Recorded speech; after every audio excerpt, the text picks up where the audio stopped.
Hello, welcome back. We were discussing about the type conversion. The three types of type conversions are converting a primitive type to class type, then converting a class type to primitive type, and the third one is a conversion from one class type to other class type. So this example shows a simple example for conversion from one class to other class. No logic is implemented.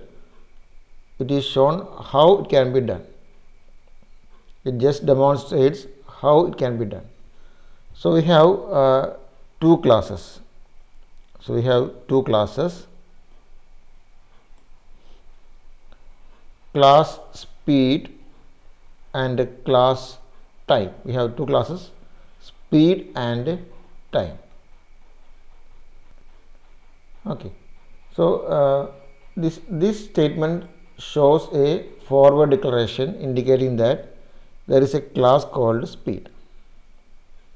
We are using this speed word here, so we have to specify what is speed before. So I am specifying it as a class, so it is class speed.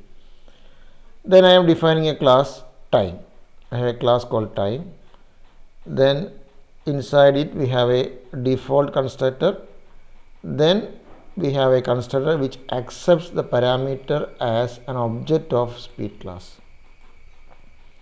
So earlier we have seen that for converting a primitive type to class type, we need a constructor which accepts that primitive type as the argument. So actually it was like this.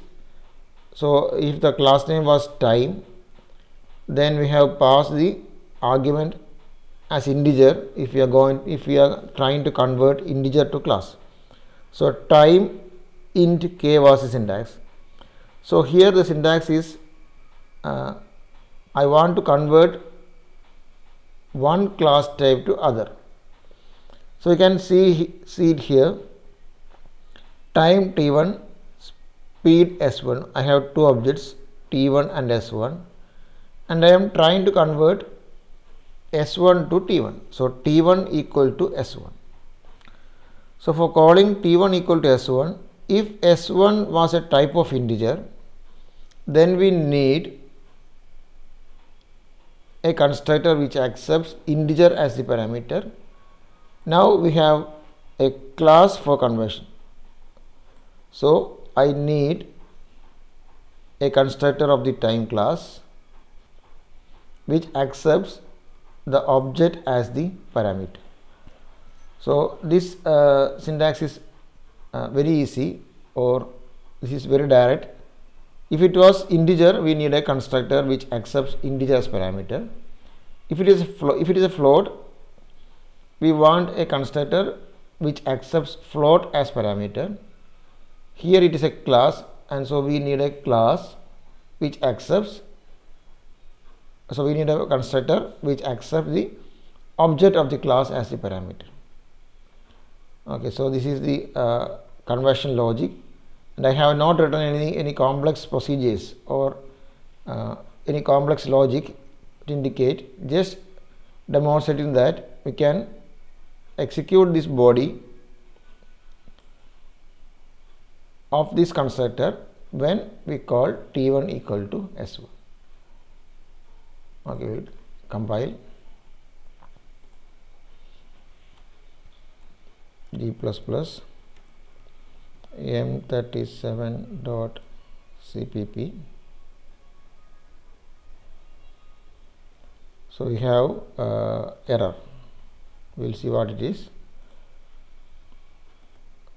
Okay, this program was copied from from a Windows machine, and so I have to make corresponding changes to this. We'll do it. We have to give hash include IO stream,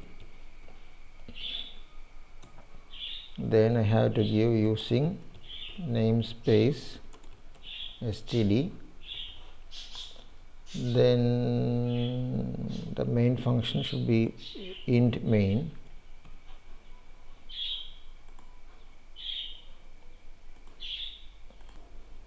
then CLR CR we have to delete.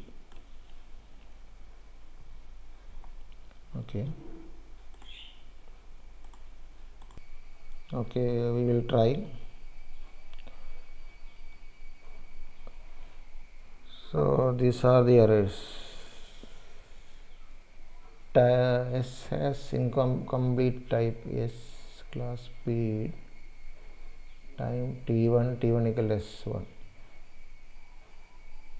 Okay, so we will correct this.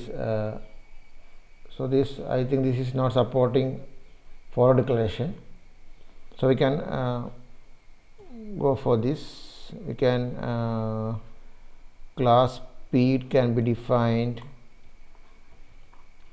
on starting of this.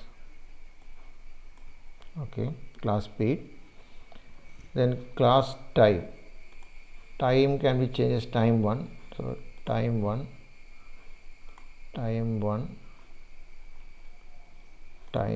because time is a reserved word in Linux. Sometimes it may cause problem, so we have made some modifications. We'll try g++. Okay, now it's working. So /a.out. Okay, so it is showing calling conversion function. So it was our body of the function, calling conversion function. So I have changed this time as time 1 because time is a keyword in Linux, and I have made this for declaration. I have given the declaration of the speed at the beginning of the program. So now for declaration is used. I have defined here itself. Okay. So this is the logic is that for two classes t1 and s1, or two objects, time class and speed class, we have two classes, we have two objects. I can assign this like this: t1 equal to s1. The only thing I need is that